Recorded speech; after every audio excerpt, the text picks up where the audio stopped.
Hello, good day, and welcome to another episode of the RoadFS podcast. Rod and I got so distracted by the shorter thing that I wasn't paying attention to and counting down. But anyway, man, we are super excited to be with you guys this morning.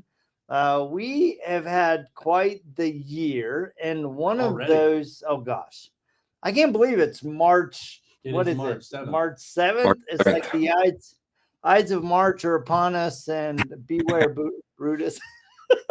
Wow, I didn't know we were going to go all classical Shakespeare there. So. Yeah. So anyway, Rod and I, we have had an amazing 2023 was amazing. 2024 has kicked off really strong, and we're about to kick off our season of events.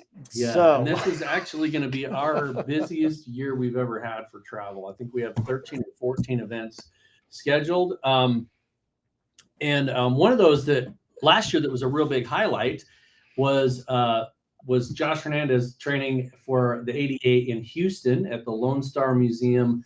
And it was really an eye-opening, tons of information, but I learned so much at the training, and it was just absolutely packed. So our guest today is Josh Hernandez, if you haven't guessed already, from the Aviation Detailing Association. And Josh, you're actually in Houston? Just outside of Houston. I'm at my hangar at Wolf Air Park in Manville, Texas. So I can be in downtown Houston in probably 20 minutes, 15 minutes from where I'm at, maybe, depending on how traffic is. Wow, he's so rich, he has his own hangar. Right. No. No, not at all. So, man, you've had quite the year. I mean, let's step back, right? Kind of to give people the foundation and the idea behind the ADA, the Aviation Detailing Association. I mean, you're not just a detailer. You are coming at it from 20 plus years of aviation mechanical experience, correct? So I've never done the math. So it was 17 to 33. I don't know, whatever that math is. That's the amount of years I've had in aviation. And I did not start in the detailing side. And I'm going to be completely honest. I don't try to sit here and say I'm some gung-ho detailer. That's not how I go about marketing anything that we're doing. But I do know detailing. I do know paint correction and all that. I've painted aircraft and literally, polished my work after I got done painting, and a lot of relevant stuff, extremely relevant stuff that I've done in my career as a AMPIA, but which transitioned into the detailing side of things whenever I saw the gap that absolutely needed to be filled. Yep. So let's talk about kind of your journey, right? So you started out in the military. Yes, sir. And then you moved into, and you just mentioned the AMPIA, which people don't know. Tell everybody what that actually is. So an AMPIA is the highest aviation maintenance certification you can get from the federal or from the FAA. It's in tiers, AMP, and then after you get your AMP, then it's the next level is an IA, and that just means that you could pretty much you can do all your major repairs, overhauls, inspections, and return it to service with the stroke of the pen. Yep. So that I mean, to me that lends a lot of credence to your involvement in it, because you know it kind of from the ground up. I mean, you know them inside and out, and you can go in there and do that. Plus, you're a pilot. You also fly. So let's talk about. Let's jump all the way to the front now and talk about the ADA and what it is and what the trainings, if somebody went to an ADA training, and what they would get out of that. Knowledge, experience, hands-on, a little bit of know-how. Of course, there's no replacement for time and that kind of experience, but we can do the best that we can. And shout out before I start. I can't continue forward without giving a shout out to my partner in the ADA, Brett Berry with Shiny Jets. Yep. That kind of threw a lot of people for a loop whenever we came out that we were partnering with the ADA. A lot of people didn't understand it, but I'm just like, why compete? We can collaborate, you know what I mean, and really take this to a level that it needs to be taken to start regulating aviation detailing. Yeah. Well, let's talk about that a little bit because on one hand, you have Brett Berry with Shiny Jets. I mean, phenomenal guy, a lot of aviation experience. You have your experience as an aviation mechanic pilot, but also you have Sparrowhawk Aviation, right? So both of you guys are coming at it from different experiences, Mhm. right? But with the common goal of creating an association that sets some standards that are approved by the FAA and other key entities to really make sure that when you're entering the detail space on aviation, that you have the proper skills and authorization to work. Because I see a lot of people, even now, they're like, oh, I'd like to get into aviation. What products are you using? What do I need to do? They don't think about insurance. They don't think about any of the stuff, because it's like Rod and I were talking about it before. There's static to statics and supports and all kind of different things that you need to be aware of, that you can't just go start slapping water on a plane. Yeah, the biggest thing with that is having the proper education and understanding of how to properly detail an aircraft. There's a lot of malpractice, and that's why we started all this. That's how Sparrowhawk got started. You know what I mean? It happened from malpractice and whatnot. We're just trying to set the record straight from an aviator's perspective on how to properly go about detailing aircraft. There's a lot of individuals that have experience and years of experience, and it's amazing. Hats off to them for being able to get into the industry, which is really hard to penetrate sometimes. I think it's awesome. But just because you've been doing it for a long time doesn't mean you've been doing it right for a long time. And I know that's an uncomfortable statement. Some people are like, well, why is he? No, but it is what it is, and what we're seeing even with a lot of standard practices is that it compromises the aircraft in some shape, form, or fashion. Some people might say it's little, but when it comes to your life at stake in an aircraft, whether if you're the pilot, whether if you're the passengers on board, there's no such thing as little or minor. Everything's important, and everything collectively adds up to sometimes be big issues. There's lots of NTSB reports of detailers and accidents and safety issues with the aircraft, the people on board, sometimes even lives. There's fatalities that happen from malpractice from detailers, and it's kind of the dark side of the industry that nobody wants to talk about. But it's like, no, we absolutely need to talk about this. There's no regulation, there's no standard procedures or SOPs in place for aircraft detailing, and a lot of people try to go to the airlines and lines as a model to detail aircraft, and it's like, even then, their SOPs are not reality. It's reality for them because they have the infrastructure to support their SOPs of how they detail aircraft quickly. That's really what it's about. It's turn and burn, try to get in and out, next flight. And they kind of hit it from a different approach. So what we're doing from that standpoint is saying, okay, you're not the airlines. You don't have the infrastructure with AMPs and IAs and structural mechanics there to fix the issues you're inducing by XYZ practices. So we're hitting it from an analytical and professional standpoint of this is the way that it should be done to minimize liabilities, which, we've been on here before, and I harp on liabilities. If you're in aviation, your business, first and foremost, should be focused on liabilities and minimalizing them rather than anything else. Right. That should be your priority. How do I minimize my risk? Right. And I don't think people understand that is a typical scenario in a lot of industries. How many of you think that the flight attendants on a plane are there to serve you a drink? They're not. They're there for your safety. Most of their training is safety around the passengers, and they're not just there to hand you a Coke. So I think that is really part of this. This isn't a bad way, but you fit the mold or you don't fit the mold of certain types of things, right? I do not fit the mold of a modern day MMA fighter, right? I just don't.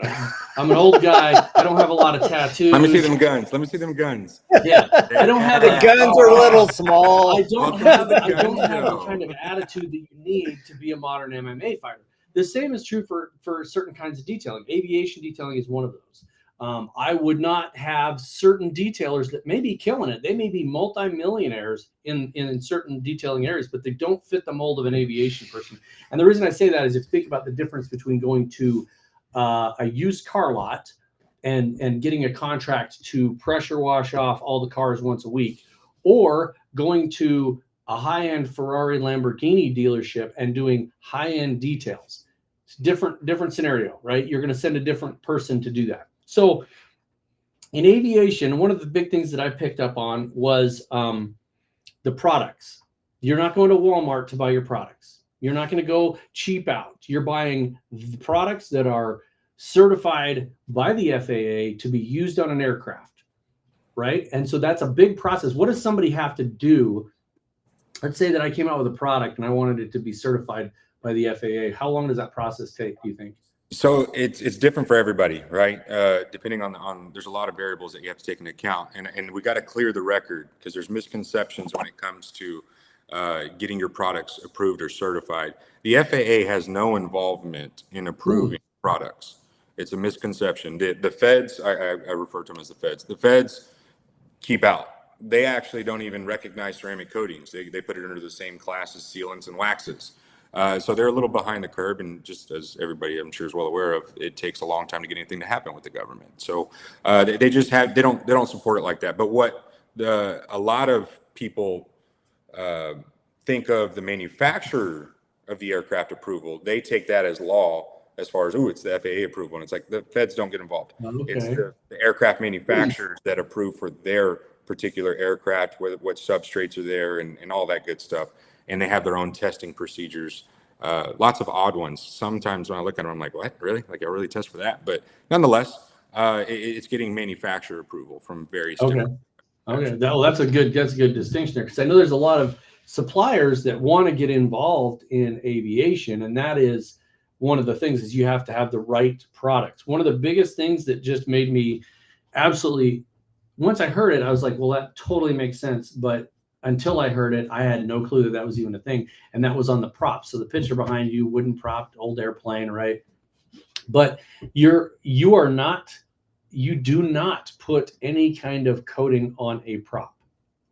And that blew me away. When I heard that, I was like, how many people are polishing out some nice carbon fiber, really nice prop, and then they're going to coat it, and it's going to completely change the dynamics, change the lift, change everything. It throws it all off. It's nuts. And so, and the part for me, my background is mechanical. I built engines. I did done some race car engines and stuff where you literally index the spark plug so that the electrodes are all facing the right direction. I mean, very, very precise stuff, torques and everything. And I thought about that with the prop, and I was like, not that I would have known it because I worked on airplanes a lot, but I should have known that. You do not modify certain structures or certain substrates, if you will, on certain products. And that is one of them, is the prop.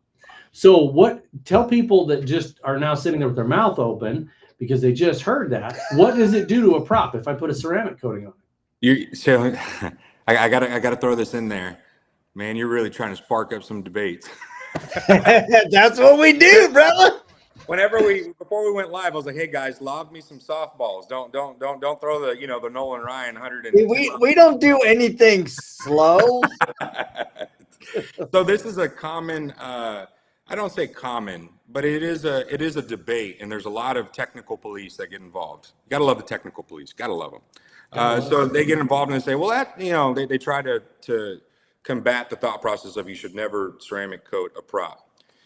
I tried whenever I instruct and teach and things like that, I always tried to speak from a place of giving leeway for the most part. I never say definitive, this is, because every now and then there's some manufacturer of an aircraft or a prop that one particular model may allow for it, and I just don't know about it. And then the technical police come out. And so with that being said, when it comes to your general propellers or blades, depending on helicopters, things like that, in all the ones that I know, you go into Macaulay, you go into Hartzell, you got Whirlwind, all the different brands of propellers, and there's I'm left out a bunch of them, but they specifically mention about not ceramic or not ceramic coating. Again, a lot of people don't even recognize ceramic coating in a lot of areas of the aviation inspector.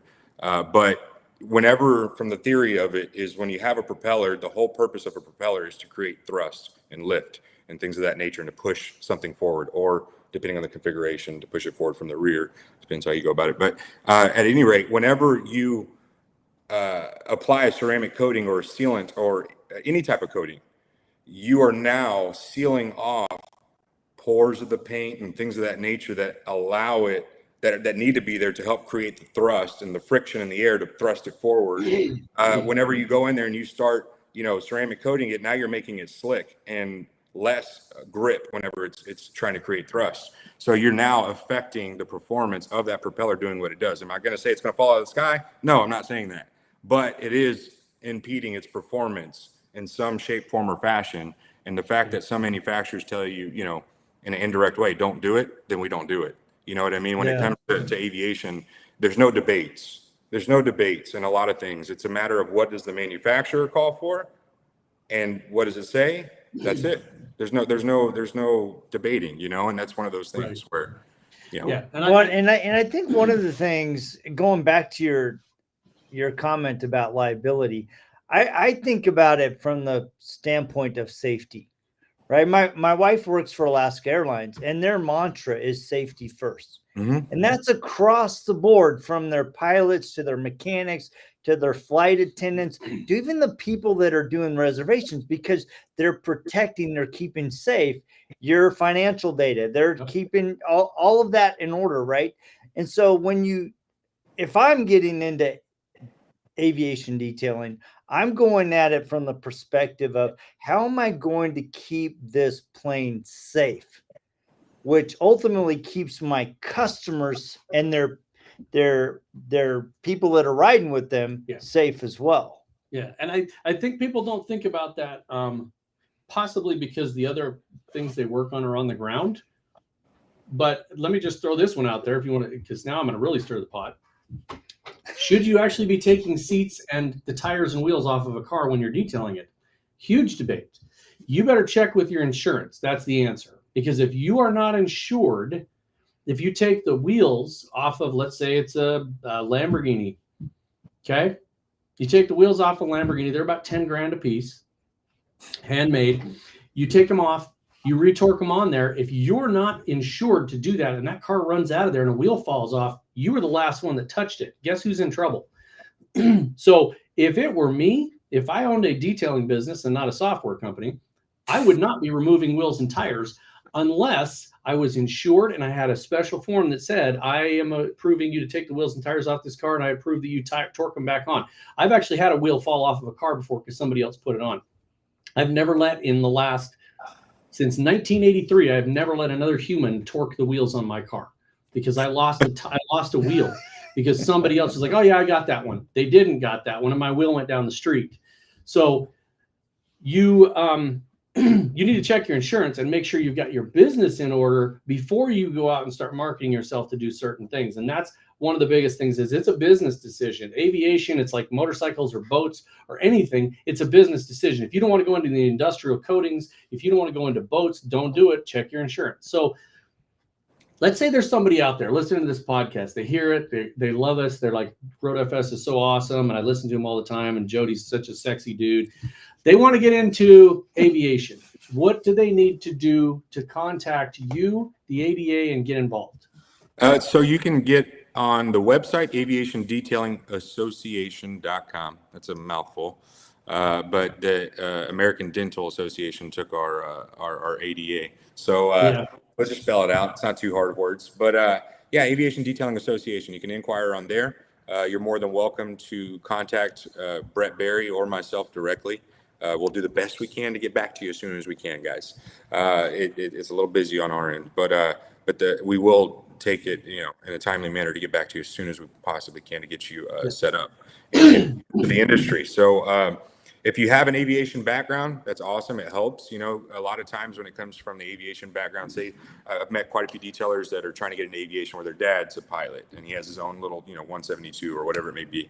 And that's all good. That's good because from a young age, they're kind of exposed to some of the delicacies that are there, or intricacies that are there that you got to be careful of and keep in mind when detailing aircraft for safety purposes. And it kind of makes things easier. But I feel a little bit safer, what I mean, with those individuals that have that experience. But if you're coming straight from no experience, I would recommend getting in a class. And that's not just you can go to any class. I don't care if it's ours, I don't care wherever, but get proper training as long as they're genuinely experienced and know what they're talking about. The main thing is that we're just trying to set standards. That's all. Whether if it's through us, whether if it's through another entity, we don't care. Our thought process is to help the industry, the aviation industry. Okay, that is awesome. And like some other people have done there, I don't know if they're on the call or not, but somebody's got a hold of me as well, and I can hook you. Jody and I can hook you up with Josh or Brett and connect you guys together as well. I'm going to switch topics to something that I'm just itching to talk about, and that is the fact that with Josh and with some other folks, we get to work on museum pieces, which I absolutely love. I love going to museums because they're so clean. The vehicles are babied, which is how I like to see those kind of historical things, is babied. There's a huge difference between every museum I've ever been in, with the exception of one. We'll talk about that later. But most museums, the pieces do not move. They do not run. They do not do anything. When we were at Lone Star in Houston, those things fly. Mm-hmm. In fact, one of the airplanes that you saw on the intro of this, the yellow one on our intro, it flew twice the day we were there. And the engine was still warm when we were in there working on it. So that is a very unique situation. It was a big eye opener as well, because these are historic World War II aircraft that are still in flight. And that is a bigger concern, because some of the newer aircraft have, like, for instance, the picture behind you, there is nothing protecting that engine if you're starting to spray product on it. Same thing with some of these historical things. So museums are fabulous. I love them. So how did you get involved with being able to go into something like that? So I got involved with the museum because I was the A&P there at one of the local repair facilities. And I got my in with them in that way. I was the lead out there, and I was orchestrating all the maintenance on all the aircraft that belonged to the museum. And I started that relationship with them via there. And then it grew into, as Sparrowhawk started growing and I started stepping back from the wrenching side of things, that relationship was already established, and it just poetically came together. And so that's how I got in with the museum and whatnot. But, one thing while we're on the topic that gets asked a lot is why, when it comes to the museum, why museum pieces? Why can't we do a modern jet or something like that? And we're actually working on courses that have modern aircraft and modern jets. But I explain this at every course, the primitive nature of aviation doesn't change. The same systems that were in place in these, Vietnam, World War II, that era are the same systems that apply to modern day jets. Is there more of them in modern day jets as far as redundancy? Sure. Do they have a couple of extra systems that this, maybe not even a couple, just like maybe one or two, I guess a couple systems extra? Sure. But the pitot systems, the static systems, the substrates, all the standard practices are the same from a 172 to a Global Express, however you want to go about it. So,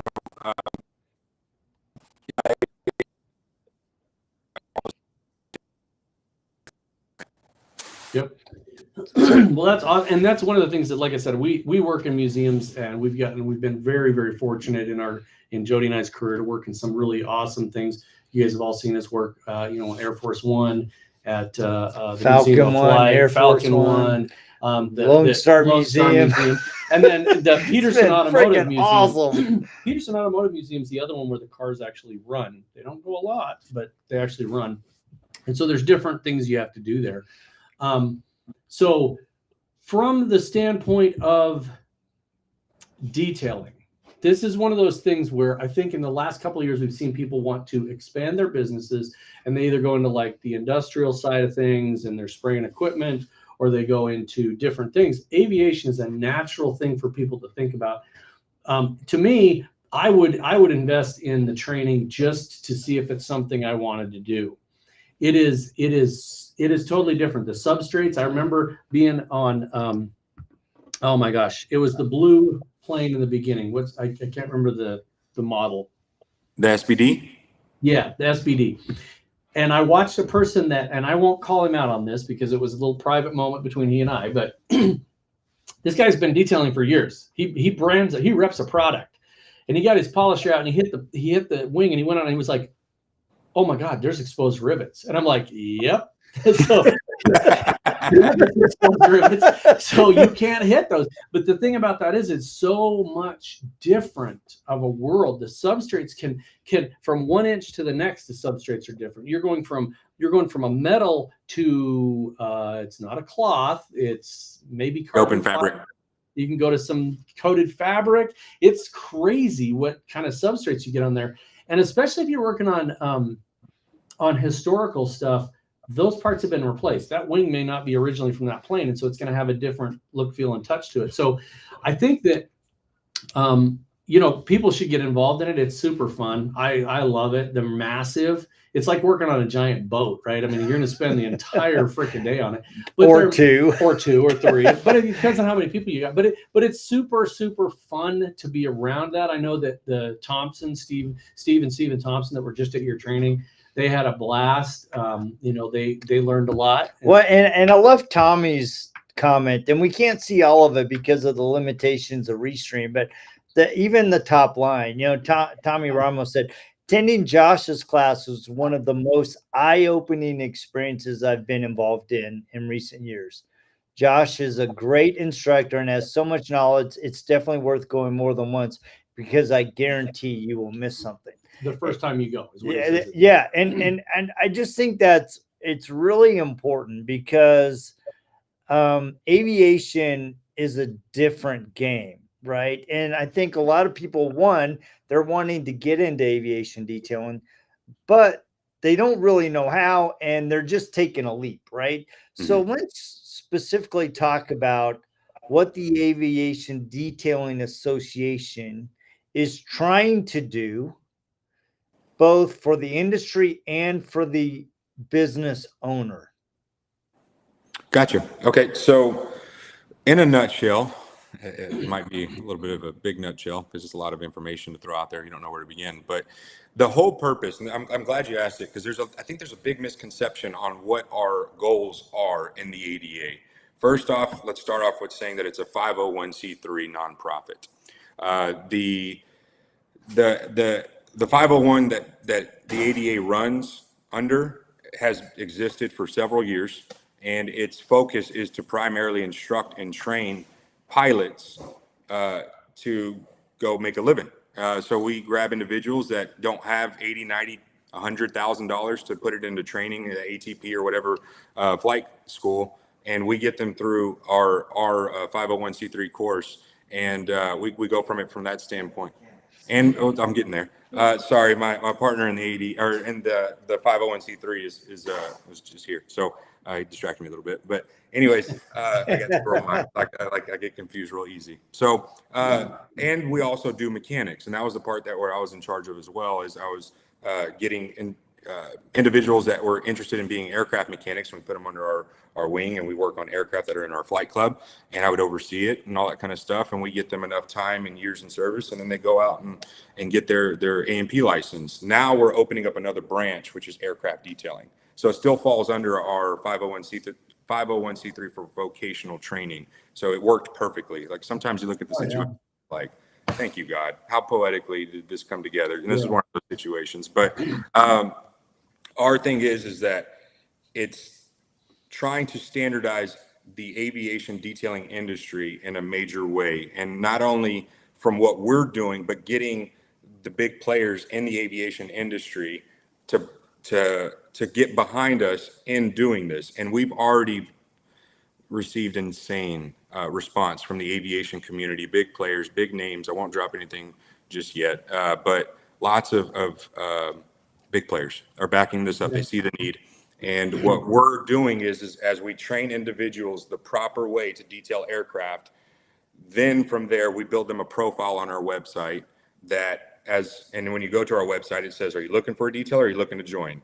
So as a pilot, as an aircraft owner, as an FBO or a DOM of a maintenance facility or anything like that could be looking for services from an accredited detailer in aviation, they can go in there, type their zip code in, and it pulls up the list of all the closest detailers. And as we grow, obviously there's going to be more dots that are closer to these individuals that need the services, and they'll be able to see your name, your business card, your information, contact information, all that. And they know that you're not going to show up with a bunch of automotive caustic chemicals and spray it all over their aircraft and start inducing corrosion and things of that nature, or wet wash it, something like that. It's just that peace of mind and just starting to standardize the industry. And instead of doing it for a particular company or whatever it may be, it's opening it up and raising the bar across for everybody who's involved. You know what I mean? Helping with lead generation, helping with growth, helping with strategizing your business in the aviation industry, and just trying to be that gap, that bridge that bridges the gap between aviation and the detail industry in a proper manner. So that's the whole objective. And we're already talking to a few countries and their aviation associations and standardizing aircraft detailing. A big draw, or not a big draw, but a big fallback that the aviation community has failed, in my opinion, is we standardize being a pilot. We standardize being a mechanic. Why? Because lives are at stake. It's no different for detailers. We could pull up NTSB reports of fatalities from malpractice in detailing. 115 lives, Air Malaysia. 115 people, I think it was 112, something like that. But hundreds of people died, or over 100. So there's obviously something there. And after a few meetings that we've already had with a couple of foreign governments, they're on board. They're backing it up. And there's only one country, to my knowledge, in Brazil that they standardize aircraft detailing to where you have to get a certificate, just like an A&P or a pilot's license. And we're going to go that same route and start standardizing and writing the SOPs and all that kind of stuff. And we're getting some insane backing just in the 4 weeks of us launching the ADA. So it's a big need. It's a big demand in the aviation community. And like I always say, people who know me and talk to me on a regular basis, and when it comes to business, if you find a niche and a gap that needs to be filled, you fill that gap, you're going to be all right. You know what I mean? It'll all fall together beautifully. And this is a prime example of just that. Yeah. And just as a preview, we are actually rolling out something in our software that will be very intriguing for this as well. Yeah. In fact, Rod and I were looking at it yesterday. So look forward to that announcement, because it's really cool. It's going to help with on those SOPs. It's going to make sure that you're covered and that you can show certain things. We've done that in the past with insurances and things like that. But this just goes a level above that. So speaking of insurance, real quick, I can't go forward without mentioning it, is that we've already got two of the biggest aviation insurance companies, not brokers, insurance companies, the underwriters, the policymakers, the ones who have the power of the pen to ruin your business or bless it. They're on board. They love everything that we're doing. They're backing it up. And there's already commitments to give ADA members a drastic, steep discount for their insurance in comparison to the going rate. So they recognize, what we're doing, and they recognize us through what we're doing with Sparrowhawk. So it's an easy transition over. They've been to our trainings, they've seen it, and they understand the need for it. So they're backing it up as well. And so all of our members will get a nice, steep discount on their policies by going through being an ADA member. That is awesome. So let's talk about aviation training. I mean, the ADA is going to be leading the charge on a lot of that. So what kind of events do you have coming up that you can share with us? So the first one on up to bat is going to be our June 5th through the 7th course. And it's going to be at the RoadFS in Louisville, Colorado. Is it Louisville or Louisville, Colorado? Yeah, it's Louisville. Louisville. So they say it different. I'm 9 out of 10. We're not from Kentucky. Yeah, it's not Kentucky, but we're definitely going to. So we're going to be at that one as well. 2 reasons for that. 1, because we are blessed by Josh to be able to go to that. And 2, because we really like the RoadFS Training Center and we enjoy being there with that whole crew. That whole crew is amazing. And it's going to be fun. It's going to be different. You're not bringing planes in. What are you bringing in? we're flying in 2 helicopters. So Brett on one, me in the other. We fly him in. Not us. We're going to be passengers. I wouldn't trust myself in a I was helicopter. gonna say you're flying a helicopter. and then we're gonna put some dollies on it and pull them inside the BFA, and we're gonna have a nice 3-day course. Oh yeah, that's gonna be That's cool. gonna be really awesome. cool. So we're looking forward to that. So. We're looking forward to that for sure. And then So what are the dates again? June 5th through 7th, and we are capping this course off at 15 people. So first come, first serve. We're already halfway over, and the course costs $24.50. There's a $450 deposit, so it's only $2,000 remaining balance, and you can pay it all up front. You can pay it in payment. We're not sticklers when it comes to that kind of stuff. So all you need is a deposit. We'll get all your information for yourself, your business. We'll create a business profile and get all that ready, and then we'll get everything sorted out on our end for and that's only 3 months away. So you guys need to hurry if you want to be involved in that. 3 months is going to come quick. It's literally 3 months from today is the ending of that training. It's March, you got April, May, and then June, and that's it. We're that close to summer.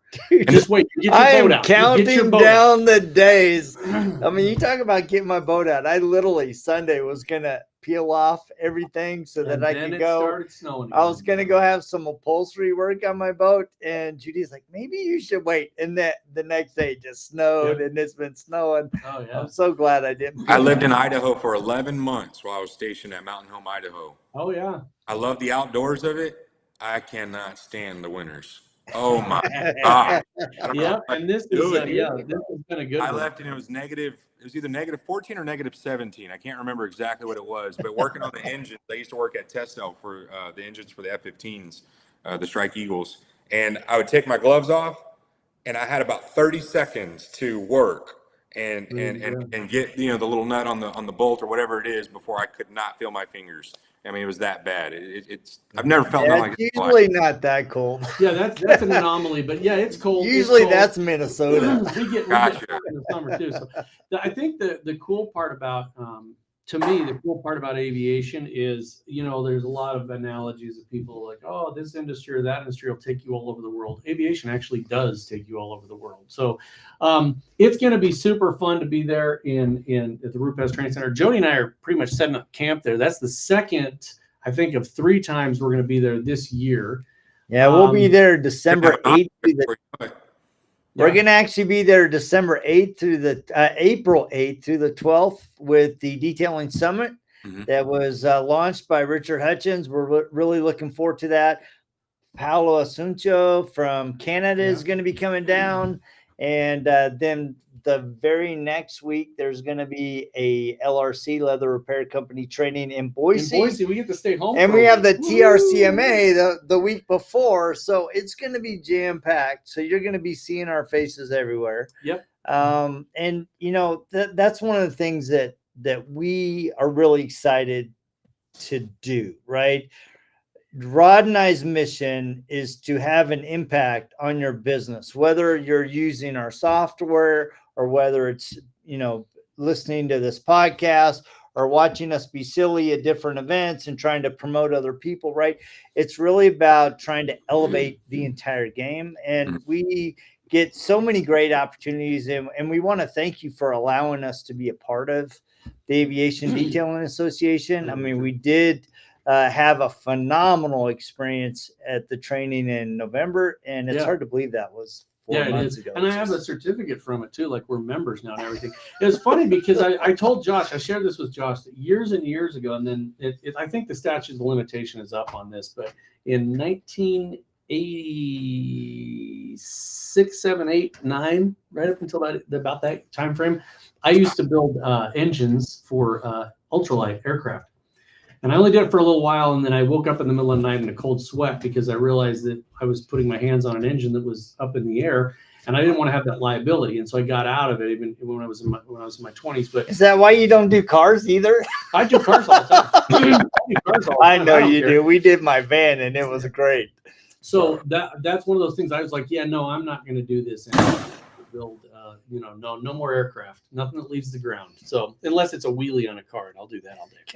Motorcycle, whatever. But Anyway, we really appreciate you coming on and talking to us. I know you're super, super busy guy with everything you got going on. You got tons of irons in the fires. Guys and gals, please, a number of people have gotten a hold of us since we did the Lone Star Museum. I know that Steven Thompson that just went through your training got a hold of us and asked us how it was. I know that I've hooked you up with that guy last week from SOS. But get a hold of us. That's fine. If you want to get our opinion, I know a guy in Portland, Oregon got a hold of me and asked me, he said, I want to know your opinion. You're going to hear the same thing, guys. So you can call me and talk to me all you want. But just like Tommy said, it's one of the most informative, eye-opening trainings that you will go to. And you will learn things that you are just amazed about. So thank you for allowing us to be part of this, Josh. You're going to see a lot more of us. We're going to be around all over the place. You can always find us on, YouTube, and you can go subscribe. That'd be a really nice thing to do. Thanks, Richard. You're the best. So, I don't even know what we got coming up. Next week, we're out of town. We're going to be in PDP. Next week, we will be heading over to Redmond, Oregon for detailers of the round table training with Carlos Galan.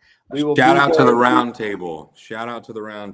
Yeah, awesome so we group. will be there for 3 days, and then we fly from Redmond and we go to PDP.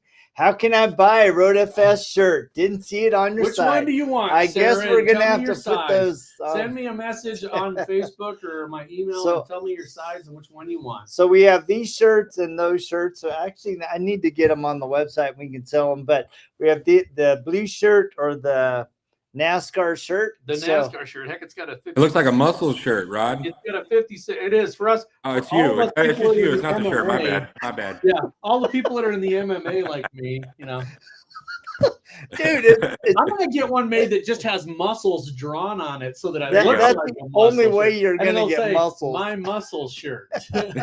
And it's gonna have a 6-pack of Dr. Pepper turned sideways right here. There you go. You can have the Flex logo on the sleeve. I can flex, baby. Let me pump you up with our software and Flex. There you go. That's awesome. I appreciate y'all guys so much. Thank you for the support and everything. Thank you for seeing the vision for what it was or what it is. And I can't tell you enough how much I appreciate y'all's support and everybody that's involved with the course. Everything from Detail Bookie, Buff Pro. Man, I wish I wouldn't even started this because now I'm gonna forget somebody. but Rupes, obviously. Collins Aerospace. I mean, all the backers that we've had from day one. Shout out to System X for giving us an opportunity when no one else saw what we were doing and could see it. So I don't exclude anybody who's had a part. O'Burke in the beginning of it all. Everybody. I just thank you so much. For all the support in this, and we look forward for this awesome ride where we're going and what we're going to do to change the industry in a positive way for everybody involved. There you go, Paolo. So Paolo has a question. ADA Canada soon? It depends. So we have students that just came through the course on the last one, and he's already rocking and rolling in Canada. So it kind of crossed my mind yesterday. Do I reach out to him and be like, hey, do we set up a Canada course? And we have some other business taking place with Sparrowhawk and also our aviation detailing product line, Skyglide, that has to do with Canada. So one way or the other, we're going to make this Canada thing happen. There's so many different irons that I have in the fire that deal with Canada. So it's going to happen. It's inevitable. Yeah. Well, and Paolo is a great resource. I mean, Andy's a great trainer. He has a great facility.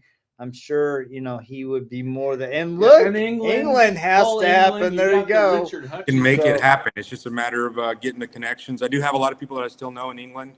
So I'll be reaching out to them soon. There's a lot of different things. I'll just kind of tease it. It's all right. We got Australia, Malta. I just got word of India. We have UK, Canada, Brazil. Obviously the U.S. I mean, I'm forgetting about 2 or 3, but we have lots of different countries that are absolutely interested in what we're doing, and they want to back it up. And so we're going to see some roots start to go out and get this ball rolling, so we can start doing what the whole mission is just standardize the industry. Oh yeah, So- well, so you got Rod, two did of the big ones on here: Richard Hutchings in the UK and Paolo in Canada, and they will make things happen. Yep. So And did you get your passport renewed? Because I it sounds get like your passport renewed, brother, because we're going. Oh, I forgot. I had a moment. Brain fart. Buff Pro.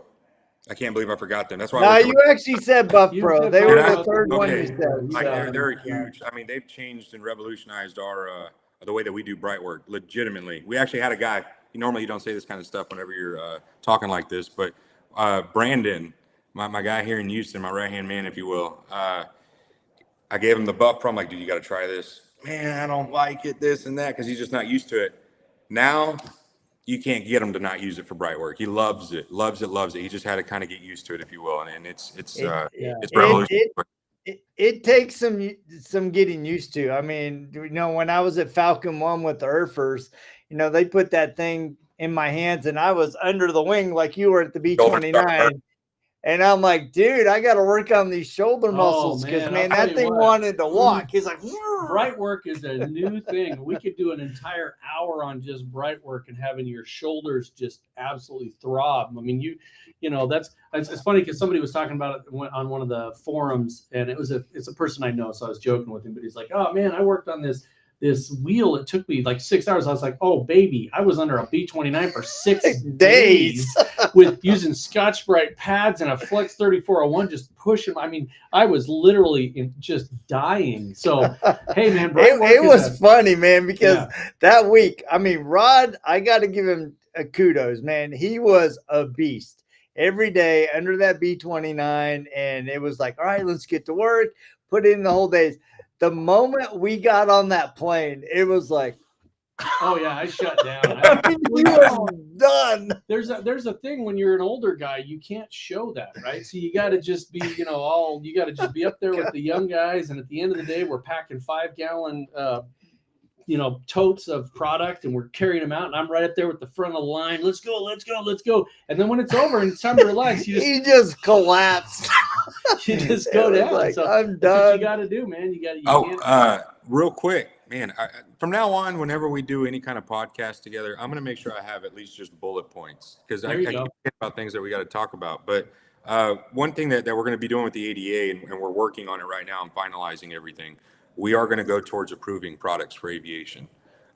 So keep that out there. Keep that in the back of your mind. We still have a couple of tests that we're in the process of getting. And so we can do it all in-house. I have a decent facility here that we can absolutely do this in-house and have plenty of ample space for it. So we're going to be working towards getting all of these tests that they use for Boeing and Sikorsky and Airbus and Boeing, and you just go down the list. You'll be getting a Richard Hutchings, the Josh Hernandez. He reached out to me. Because leather repair company's got 63, 64 different products. It's amazing product they're line. amazing products, and I know that Richard has been interested in doing that, and whatever we need to do to help facilitate that, we will. The big process, like I said, the whole thing with this ADA thing is to help the industry in general. One thing that's not a help, and I think everybody that's a manufacturer of XYZ product can say. Whenever it goes to getting your certifications for aviation, whether if it's whatever manufacturer that you're going for, it's expensive, very expensive. Mm-hmm. You're lucky if you walk out with $50,000 is the note for it, and that's just with a couple of products. So our thought process that me and Brett were talking about is why don't we just do in-house certifying to where we get all the tests, all the specifications, all the everything, do it in-house.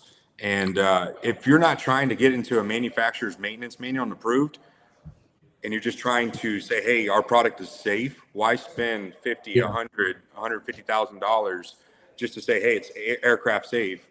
We can do that. You know what I mean? Yeah. So our process is we make it more affordable and approachable for other brands to be able to get their stuff certified. And it makes sense. Well, I love that ADA approved. It has a ring to it, doesn't it? It has a ring to it. So the thing is, like, for instance, we'll probably have at least, I can't see the names right now, but I know of at least 3 manufacturers that'll be on this podcast. So you got Richard, you got Tommy from Angel Wax, and probably IGL as well, all on here. And there's some other products out there that I know that people Rupes was on. Rupes, you got P&S. We got some fun stuff in the works with Rupes. 3D, all kinds of stuff. Yeah. Well, you can't have You You cannot have stuff fun without Sarah, Sarah. from RoadFS. I'm sorry. I But- love Sarah. Like seriously, like Yeah. she's awesome. She's awesome. yep, Like yeah, she's one of the well, true people that I've met since I've been in this industry that like just makes you happy being around. She's just got such an Yeah, awesome, she does. and you know it's sincere. It's not none of the trying to get anything out of you kind of stuff. She's just awesome. No, not at all. No, I love talking to Sarah. We have a blast doing that. So, hey guys, it's been phenomenal. We could probably go another 3 hours and just keep pulling up topics. 50 minutes. Goodness. Oh yeah, we're doing good. I know, man. So reach out to Josh, reach out to Brett Berry, the Aviation Detailing Association.com, RoadFS.com. Anything you want to know about these guys, there's, we'll tell you straight up front, and it's not going to be any different than you hear on here. We're not blowing smoke. This is a great opportunity if you fit the bill and if you're willing to invest in the insurance and the training and the right equipment to do it. You're not cheaping your way out working on airplanes. You're going to do the right stuff, and then you can benefit from it. And I think that's what the people that get involved with it understand.